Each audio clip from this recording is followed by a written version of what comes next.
ఆ రోజు ముఖ్యమంత్రి వచ్చి 600ని 1000 రూపాయలు చేస్తానని చెప్పేసి ఆ ముఖ్యమంత్రి ఇక్కడ వచ్చిన మీటింగ్లో చెప్పడం జరిగింది. దానికి సంబంధించి 6వ నెల 8వ నెలలో మీటింగ్లో చెప్తే 9వ నెల 10వ నెలలో జీవో నెంబర్ 704 ప్రకారం 1000 రూపాయలు 600కి 1000 రూపాయలు పెంచుతామని చెప్పేసి జీవో ఇవ్వడం జరిగింది. కానీ జీవో ఇచ్చినారే కానీ డబ్బులు ఎక్కడ ఏ విధంగా ఇవ్వాలి, ఎలా ఇవ్వాలి అనే దాంట్లో ఎక్కడా లేదు. ఎందుకంటే వీళ్ళకి డబ్బులు ఇవ్వాలనే ఆలోచన కూడా లేదు ఎక్కడా లేదు. ఎంత దౌర్భాగ్యానికి దిగబన్నారంటే ప్రతి పనిలోనూ కూడా కమిటీ మెంబర్లు, ప్రతి పనిలోనూ కూడా కమిషన్. ఆ రోజు మేము చేనేత కార్మికులకు ఇవ్వాలి అనుకున్న రోజు 2006లో 2012లో దీని యొక్క రేటు 2300 రూపాయలు ఉండేది రేషన్. అందరూ కూడా ఆ రోజు పెరుగుతున్న విపరీతంగా రోజుకు 300, 400 పెరిగేది. తగ్గితే ఎప్పుడన్నా 50 రూపాయలు. ఎందుకంటే చైనా నుంచి ఎక్కువగా ఇంపోర్ట్ అవుతుందనో మొత్తం దాని యొక్క వాల్యూనే జరిగిపోయేది. ఆ రోజు మొత్తం ధర్మవరం పట్టణమంతా కూడా ధర్నా చేసింది. ధర్మవరం అంతా పట్టణమంతా రోడ్ల మీదకి వచ్చినారు చేనేత కార్మికులు. ఆ రోజు పోలీసులు ఈ విధంగా వివక్ష చూపించలేదు. ప్రతి ఒక్కరికి వాక్ స్వాతంత్రం ఉండాలి, ప్రతి ఒక్కరు మాట్లాడే హక్కు ఉండాలని చెప్పి ప్రతి ఒక్కరు రోడ్ల మీదకి వచ్చినారు. రోడ్ల మీదకి వస్తేనే వీళ్ళ సమస్యను మేము అంతా గుర్తించి ఆ రోజు కమ్యూనిస్టు సోదరులు కూడా మాతో పాటు వచ్చినారు. ముఖ్యమంత్రి దగ్గరికి కిరణ్ కుమార్ రెడ్డి దగ్గరికి తీసుకోపోయాం. ముఖ్యమంత్రి కిరణ్ కుమార్ రెడ్డి దగ్గర తీసుకోకపోతేనే ఇమ్మీడియట్గా చెప్పి వీళ్ళని ఇమ్మీడియట్గా మీటింగ్ కాల్ చేస్తాను, ఇమ్మీడియట్గా వాళ్ళకి సహాయం చేస్తాను అని చెప్పి ఆ రోజు నాకు భరోసా ఇవ్వడం జరిగింది. ఇమ్మీడియట్గానే ఆ రోజు అందరూ ఉన్నారు. వీళ్ళందరి సమక్షంలో నాకు చెప్పడము, ఇమ్మీడియట్గానే ఒక 3 వారాల లోపల జీవో ఇవ్వడము, దాన్ని ఏ విధంగా చేయాలనే ఒక కార్యరూపం కూడా ఇవ్వడం జరిగింది. ఆ రోజు పాస్బుక్లు ఇచ్చేటప్పుడు ఎప్పుడే కానీ మేము కమిటీ మెంబర్లతో సంతకాలు కావాలని, లేకుంటే వీళ్ళు చెబితే చేస్తామని చెప్పి ఎక్కడే కానీ దిశానిర్దేశం మేము చెప్పినదల్లా ఒకటి, అర్హత కలిగిన ప్రతి ఒక్కరికి, మగ్గం ఉన్న ప్రతి ఒక్క కుటుంబానికి కూడా ఆ రేషన్ అందాలి, ఆ ప్రభుత్వం ఇచ్చే రాయితీ అందాలని చెప్పి మాత్రమే మేము ఆ రోజు చెప్పడం జరిగింది. కానీ ఈరోజు ఆ విధంగా లేదు. కేవలం మన ధర్మవరం పట్టణంలో 13,000 మందికి ఇస్తే వీళ్ళు ఎక్స్పైరీ అని చెప్తూ 1400 మందికి తీసేసి ఇవన్నీ వాటికి 25, 30 అని పంచుకోవడం అంత దౌర్భాగ్యమైన పరిస్థితి ఎక్కడైనా ఉందని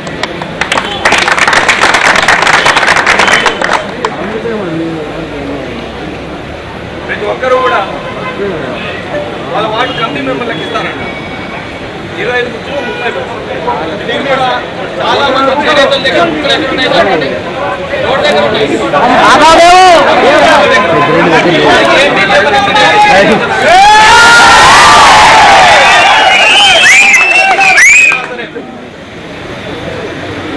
ధర్నా చేస్తామంటే కమిటీ మెంబర్లు బుక్కులు చించేస్తారు, పెన్షన్ రాకుండా చేస్తారంట.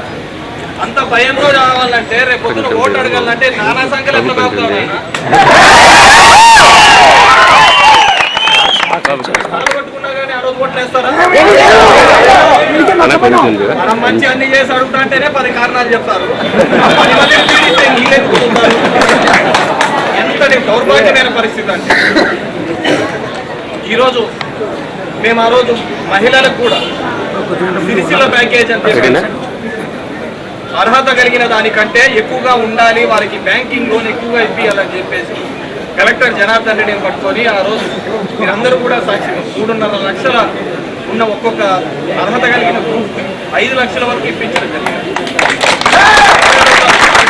ఏ రోజు కూడా వీళ్ళు తమ పార్టీ, వీళ్ళు ఆ పార్టీ, ఈ పార్టీ అని నేను ఆలోచించలేదంతా ఈ ఊరికి ఎన్ని కోట్లు ఇప్పించగలుగుతామని ఆలోచించినాను తప్ప ఎంతమందికి సాయం పార్టీ వాళ్ళు తింటారా అని చెప్పేసి ఏ రోజు కూడా ఆలోచించారు.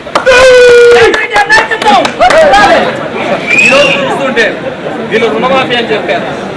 ఈ రుణమాఫీతో మొదటి సంవత్సరం కట్టడానికి పోతుండే సక్రమంగా బాగా రన్ అవుతున్న గ్రూప్, బాగా నడుస్తున్న గ్రూప్. ఈయన కట్టడానికి పోతే జన్మభూమి కమిటీలో వద్దు మా బాబు చెప్తాడు అంతవరకు కట్టద్దండి అన్నారు. 2 సంవత్సరాల తర్వాత పీనల్ ఇంట్రెస్ట్ చక్రవడ్డీలతో వచ్చి వీళ్ళ ఇంటి దగ్గరకు వచ్చి వీళ్ళ సామాన్లు బయటకు వేసి వీళ్ళని నానా హింస పడితే ఈ జన్మభూమి కమిటీ మెంబర్లు కానీ ఈ తెలుగుదేశం నాయకులు కానీ ఎక్కడా కానీ కనపడిన చూస్తాం. ఎందుకంటే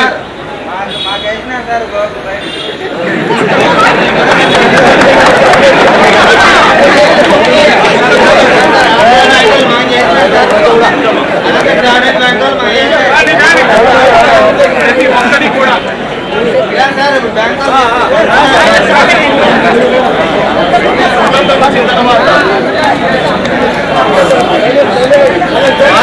భారతదేశానికి స్వతంత్రం వచ్చిన తర్వాత ఈ 63 సంవత్సరాల్లో ఎప్పుడూ చూడలేదు ఇన్ని బంగారం వేలంపాటలు పేపర్లలో పట్టు వాళ్ళ యొక్క ఆత్మాభిమానాన్ని దెబ్బతినే విధంగా ఈ బంగారం సొత్తు తాకట్టు పెడతామని వాళ్ళని నడి రోడ్లకి ట్యాంకర్లు ఇప్పించినారంటే దానికి చంద్రబాబు నాయుడు కారణం కాదా అని ఈ రోజు చేనేత కార్మికులు కొత్తగా ఒకరు ఎవరైనా మగ్గం నేర్చుకోవడానికి ఎవరైనా వస్తున్నారా అని చెప్పన్నాడు. 35 ఏళ్ల సంవత్సరానికి నాకు తెలిసి ఏమే కానీ చూసింటారు వాళ్ళు, ప్రపంచం చూసింటారు, లోకం చూసింటారు. అలాంటి చేనేత కార్మికులు 25 ఏళ్లకు 30 ఏళ్లకు ఆత్మహత్యలు చేసుకోవడానికి కారణం ఎవరని చెప్పేసి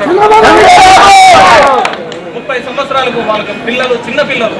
ఇప్పటి వరకు జిల్లాలో మొత్తం 35 మంది చేనేత కార్మికులు ఆత్మహత్య చేసుకున్నారంటే మీరే ఆలోచించండి వాటి తీవ్రత ఏ విధంగా ఉంది, వాటిని ఏ విధంగా ఆదుకోవడానికి ప్రభుత్వం ప్రయత్నిస్తుంది అని చెప్పేసి ఆలోచించాలని చెప్పేసి. ఎందుకంటే జగన్మోహన్ రెడ్డి గారు కూడా వచ్చినారు, వచ్చి 11 కుటుంబాలు 12 కుటుంబాలు ఆ రోజుకి ఎంతమందికి ఆత్మహత్యలు చేసుకున్నారో అంతమందికి ఆ రోజు ఇప్పించే కార్యక్రమం చేస్తారు. తర్వాత వీళ్ళు జగన్మోహన్ రెడ్డి గారు వస్తున్నారంటే దాన్ని 1.5 లక్షలు ఉన్న ఆత్మహత్య చేసుకున్న వారికి ఇవ్వాల్సింది 5 లక్షలు చేస్తామని చెప్పి చంద్రబాబు నాయుడు. మరి 5 లక్షల మాట ఎక్కడ? 5 లక్షలు ఎన్ని కుటుంబాలకు అందించారు? ఎక్కడే కానీ వాళ్ళు అందించిన దాఖలాలు. అదేవిధంగా ఎప్పుడైనా కానీ ప్రతిపక్షాలు కానీ వామపక్షాలు కానీ ఒక ధర్నా చేస్తే కానీ వీళ్ళు నిద్ర మేల్కొనే పరిస్థితి కనపడతారు. కేవలం ఓట్లకు మాత్రమే చేనేత కార్మికులు కనపడుతున్నారే తప్ప వారి సంక్షేమాన్ని తీసుకోవాలి, వారిని ముందుకు తీసుకోపోవాలి అని చెప్పేసి దిశగా అడుగులు వేయట్లేదంటే అంతకంటే దౌర్భాగ్యమైన పరిస్థితి ఎక్కడైనా ఉందని అడుగుతున్నాను. ఓ పెన్షన్ వారి ఇంట్లోనే ఉంటుంది చూసుకోండి.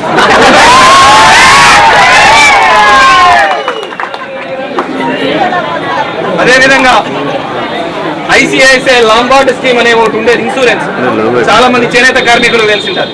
అంటే ఒక 300 రూపాయలు కడితే సంవత్సరంలో వాళ్ళు 15,000 రూపాయల వరకు అవుట్ పేషెంట్ అంటే మామూలుగా కూడా పోయి చూపించుకొని చిన్న హాస్పిటల్లో క్రోసింగ్ కానీ టీసింగ్ కానీ జ్వరాలు వచ్చినప్పుడు కానీ, పెద్దదాళ్ళకైతే ఆరోగ్యశ్రీ ఉంది, చిన్నదాళ్ళకన్నిటికీ ఇలాంటివి చూపించుకునే అవకాశం కూడా ఉంది. వాటినన్నింటినీ కూడా నిలిపివేయడం జరిగింది. అదేవిధంగా మొత్తం దేశం అంతా కూడా ఇన్సూరెన్స్ స్కీమ్ రన్ అవుతా అంటే ఒక్క మన రాష్ట్రంలోనే ఈ ఇన్సూరెన్స్ స్కీమ్ ని కంప్లీట్ గా తుడిచిపెట్టడం జరిగింది. ఎందుకంటే వీళ్ళలో చేనేతల మీద అవగాహన కలిగిన వాళ్ళు, చేనేతలకు చేయాలనే సంకల్పం ఉన్న వాళ్ళు ఎక్కడా కానీ కనపడకపోవడం చాలా దురదృష్టకరమైన సంగతి. ఎక్కడైనా సరే చేనేతలు ఒకటి జరుగుతుంది, ఒక సమస్య జరుగుతుంది అంటే ప్రభుత్వం వాటిని ఆదుకోవాలి, వాటిని ప్రభుత్వం దృష్టికి తీసుకొని పోవాలనే వదిలేసి వాళ్ళని ఏ విధంగా హింసించాలి, బాధించాలి. కేవలం ఈ 3 సంవత్సరాల్లోనే 15,000 కుటుంబాలు మగ్గం వదిలేసి బెంగళూరులో వాచ్ పనులు చేసుకుంటూ వాచ్మెన్లుగా ఉంటూ ఆడ పని చేస్తున్న సందర్భం మనం చూస్తున్నాం. అంటే ఎంత దౌర్భాగ్యమైన పరిస్థితిని ఈరోజు ఉందో మీరందరూ ఆలోచించుకోవాలి. అదేవిధంగా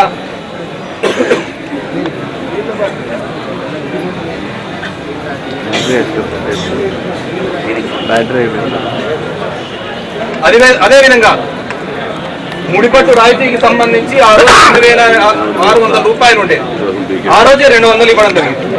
తర్వాత కూడా నేను అప్పుడే ముఖ్యమంత్రి కిరణ్ కుమార్ రెడ్డి, అప్పుడు పనభాగ్యలక్ష్మి మినిస్టర్ ఆఫ్ టెక్స్టైల్స్ గా ఉండేది, MOS గా మినిస్టర్ ఆఫ్ స్టేట్స్ ఉండేది. ఆమె ఉన్నప్పుడు ఆ రోజుల్లోనే అంటే 2013 ఆ టైంలోనే ఇది కూడా చాలటం లేదు, దీన్ని ఇంకా పెంచాలి అని ఆ రోజే అడిగారు. మేమంతా ధర్నాలు చేస్తే 1000 రూపాయలు అని చెప్పారు. ఆ 1000 రూపాయలు ఇంతవరకు ఇచ్చిన బాధ్యత లేదు. ఈ రోజు మేము ధర్నా చేస్తాము 30వ తేదీ అంటే మధ్యాహ్నం మీటింగ్ ఇస్తే సాయంత్రానికి సెరికల్చర్ ఆఫీస్ వాళ్ళు ఒక ప్రెస్ మీట్ పెట్టి రేపటి నుంచి రాండి. అరే కర్మకి ఏంటంటే మీరు చేస్తా అంటే మాకు రోడ్ల మీద ఎక్కాల్సిన అవసరం లేదు, మీరు అన్ని చేస్తా ఉంటే మేము అన్ని చేయాల్సిన అవసరం లేదు. మీకు సెల్ఫ్ లేదు, ప్రతిదీ కింద నుంచి చక్కాలి.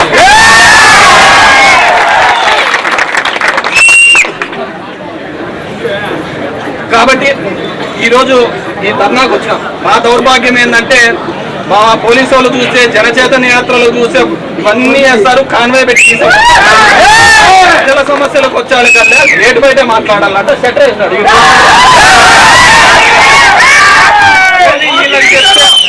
వీళ్ళకి చెప్తే ఆర్చే వాళ్ళ తీర్చే వాళ్ళ అంటే వీళ్ళ వాళ్ళని కొడుతూనే వీళ్ళకి దిక్కులేదు.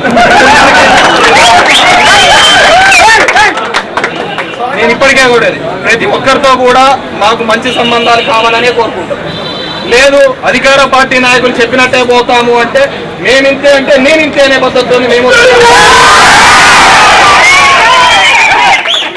మీరందరినీ కోరుకునేది ఒకటే, సహకరించండి. మైక్ లేకుండా నీళ్ళు తాగుతారు.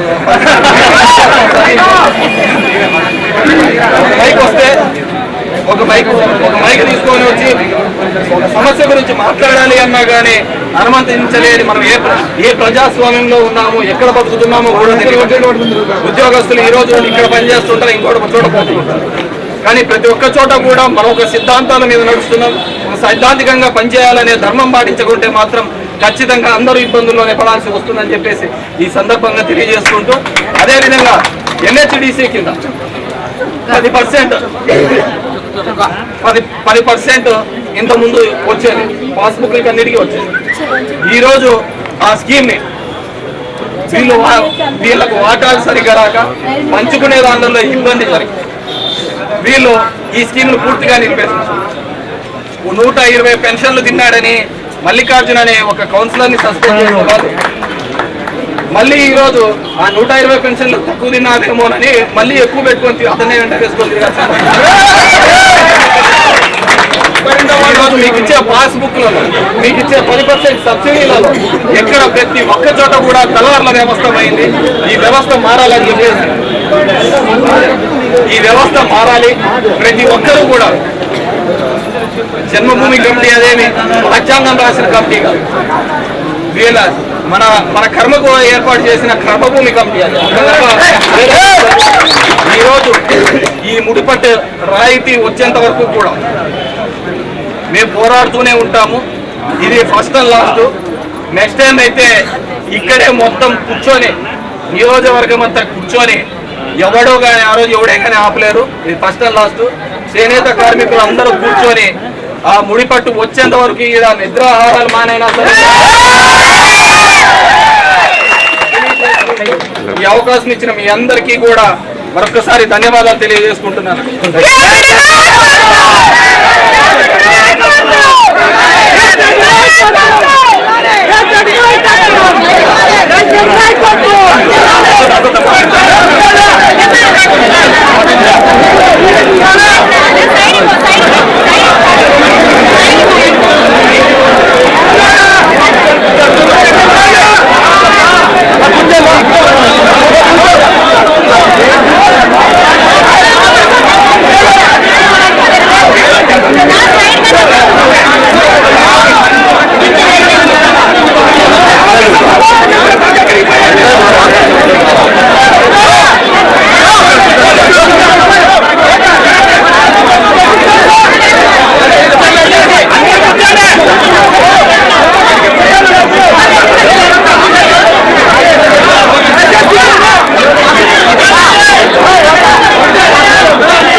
కల్పిస్తాం. ఎప్పుడైతే వైఎస్ఆర్ కాంగ్రెస్ పార్టీ ధర్నాలు చేయడం అనేది ముందుకు వస్తుందో ఆ రోజు ఖచ్చితంగా కూడా ఆఫీసర్లు కానీ వీళ్ళు తెలుగుదేశం కానీ పార్టీ వాళ్ళు కానీ మేము ఇస్తామని చెప్పారు.